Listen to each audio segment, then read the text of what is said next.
কথা হয়েছে,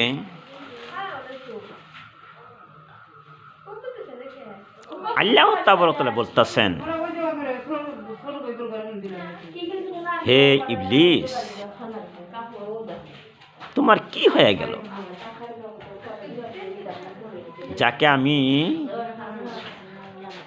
সহস্তে বানাইলাম, দুইটা হাত দিয়া সরাসরি সৃষ্টি করিয়াছি আদমকে, আর তুমি কেন সেজদা করিলে না? তুমি অহংকারী করিলে না সম্মানীয়? তার মানে আল্লাহ বেজার হয়ে গেল।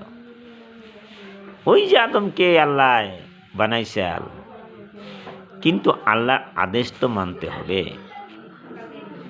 সেই ইবলিস মানল না, শয়তান হয়ে গেল, আদমকে সিজদা করল না। সেই কাহিনী। তাই আল্লাহ তাআলা বলতেছেন, আমি আদম আলাইহিস সালামকে যে বানাইছি,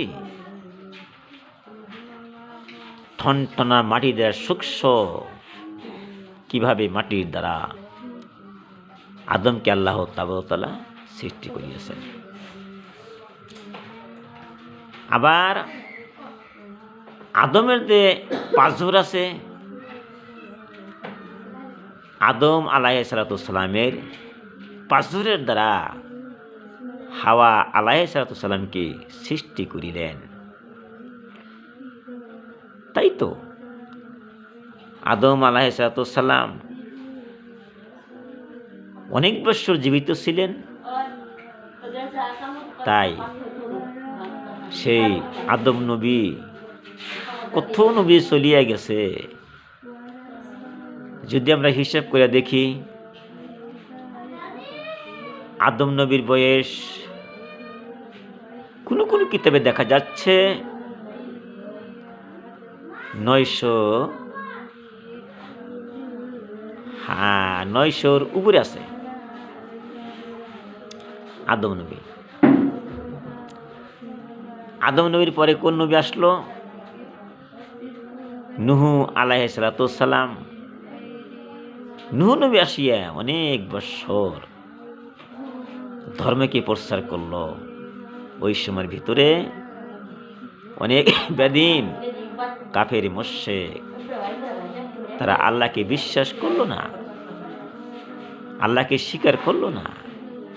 পরকাল যে আছে, সেই পরকালকে তারা বিশ্বাস করলো না। তাই এমন একটা গজব, এমন একটা শাস্তি এসে গেল, ওই সমস্ত মানুষ ধ্বংস হয়ে গিয়েছিল।